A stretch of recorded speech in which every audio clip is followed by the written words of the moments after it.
All exam कट्टा या YouTube चॅनलवर भविष्यातील सर्व प्राध्यापकांचं सहर्ष स्वागत. मित्रांनो, आजच प्रसिद्ध पत्रक 40व्या सेट परीक्षेसंदर्भात जाहीर झालं आणि त्यामध्ये स्पष्ट सांगितलेलं आहे की येणारी सेट परीक्षा ही 4 मे 2025 रोजी घेतली जाणार आहे. तर त्याचा अभ्यास कसा करावा याच्याविषयी सविस्तर अभ्यास आराखडा आपण या व्हिडिओमध्ये पाहणार आहोत.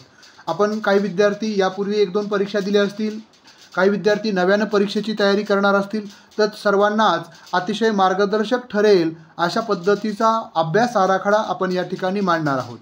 आपण जर यापूर्वी परीक्षा दिली असेल आणि दिली नसेल तरी देखील तुम्ही मागच्या प्रश्नपत्रिका सेट जी 7 एप्रिलला झाली होती किंवा 26 एप्रिलला झाली होती, पेपर 1 आणि पेपर 2 मध्ये अचूक योग्य वेळेचं नियोजन करून टाईम लावून जर पेपर सोडवला आणि त्यामध्ये तुम्हाला किती मार्क मिळाले, तुम्ही पेपर सोडवत असताना ए सेट सोडवायचा आहे. ए सेटचा पेपर सोडवल्यामुळं तो तुम्हाला त्याचं मूल्यमापन घटकानुसार विभाजन करायला सोपं जाईल. पहिले 5 प्रश्न पहिल्या घटकावरचे, दुसरे 5 प्रश्न दुसऱ्या 5 प्रश्न हे दुसऱ्या घटकावरचे. त्याच पद्धतीनं पेपर 2 मधले ए सेट घेतला तर पहिले 10 प्रश्न पहिल्या घटकावरचे. अशा पद्धतीनं त्याचा क्रम आहे.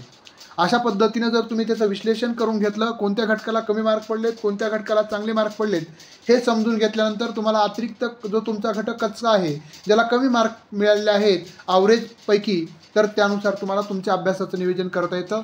आपण मागच्या वेळेसचं जे मेरिट आहे, मागच्या वेळेसचं जे कट ऑफ आहे त्याच्यापेक्षा 10 मार्क जास्त पडले पाहिजे या उद्देशानं अभ्यासाचं किंवा आपण टार्गेट आपलं निश्चित केलं पाहिजे.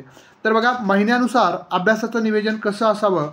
आता आपला डिसेंबर 5 दिवस राहिले तसं आपण गृहीत धरूयात. तर डिसेंबरमध्ये सर्व अभ्यासक्रमाची ओळख करून घ्यावी. त्यामध्ये पेपर 1 मधील पहिला घटक म्हणजे 10 घटक, त्यापैकी पहिला घटक.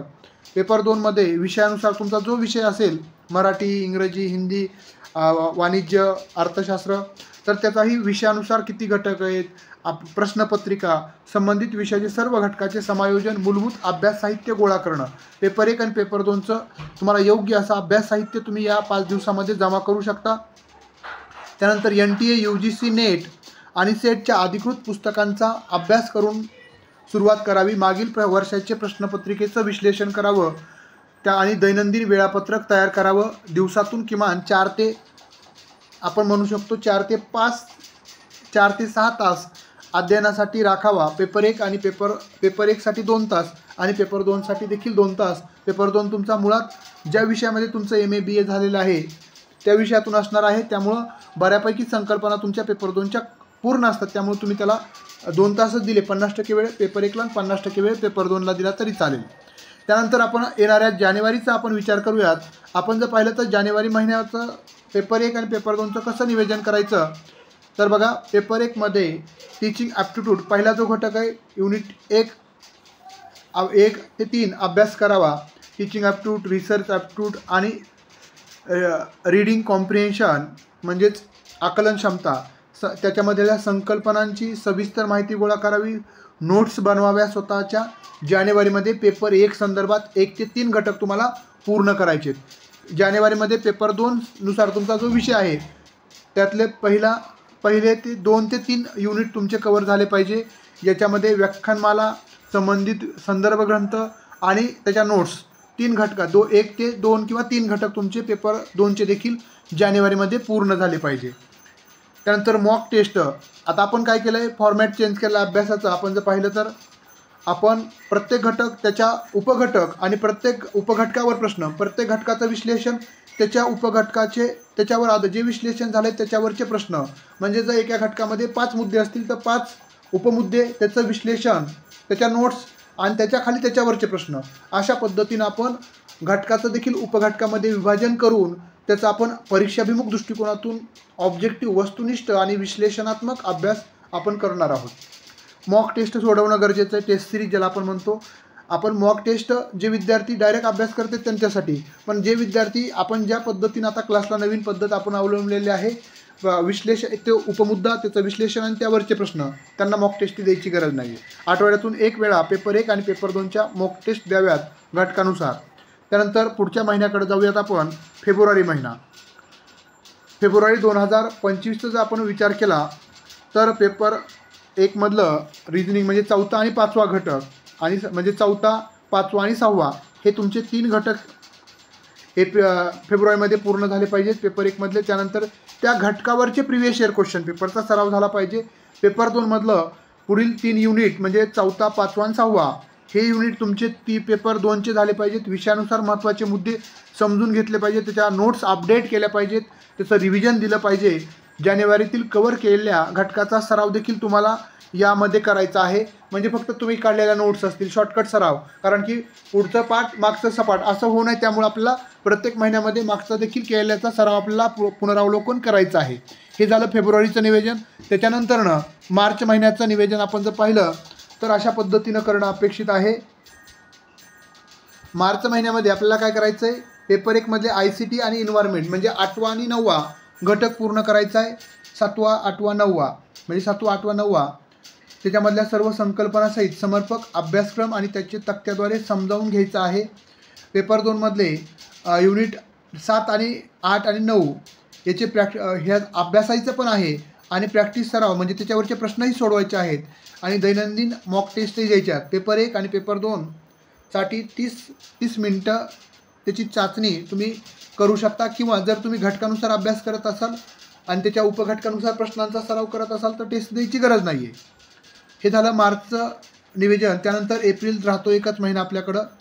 आता एप्रिल महिन्याचं नियोजन पाहिलं तर आता पूर्ण रिव्हिजन पेपर 1 आणि पेपर 2च्या सर्व युनिटचे पुनरावृत्ती करणं, त्याचं रिव्हिजन करणं, मागील वर्षाच्या 5 ते 10 प्रश्नपत्रिका सोडवणं, कारण 10% प्रश्न हे मागील प्रिव्हियस इयर क्वेश्चन पेपरमधून विचारलेले आहेत, विचारले जातील. अवघड टॉपिक्सवर फोकस करणं, मॅथ, रिझनिंग, त्यानंतर डेटा इंटरप्रिटेशन पेपर 1 मधले, पेपर 2 मधले तुम्हाला जे वाटतील ते.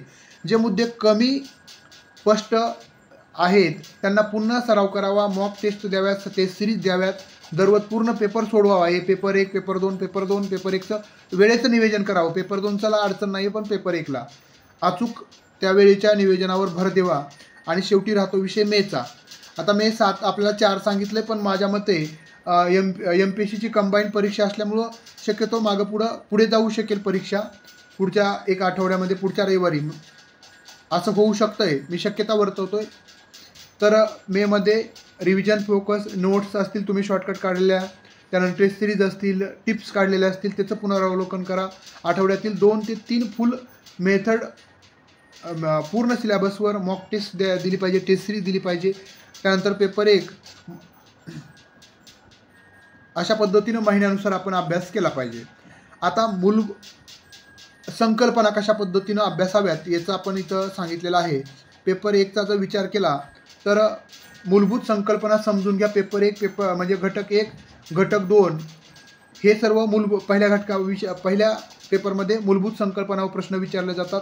रोज प्रॅक्टिस, दर दिवस रिव्हिजन, कॉम्प्रिहेन्शन, डेटा इंटरप्रिटेशनवर प्रश्न सोडवा, शॉर्टकट नोट्स तयार करा ज्या तुम्हाला रिव्हिजनला फायद्याच्या ठरतील.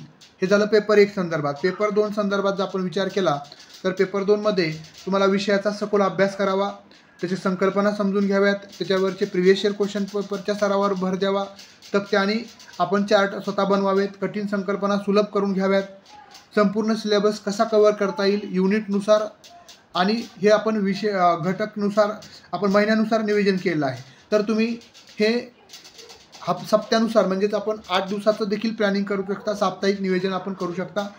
वेळेचं योग्य नियोजन, वेळेत अभ्यास पूर्ण करा.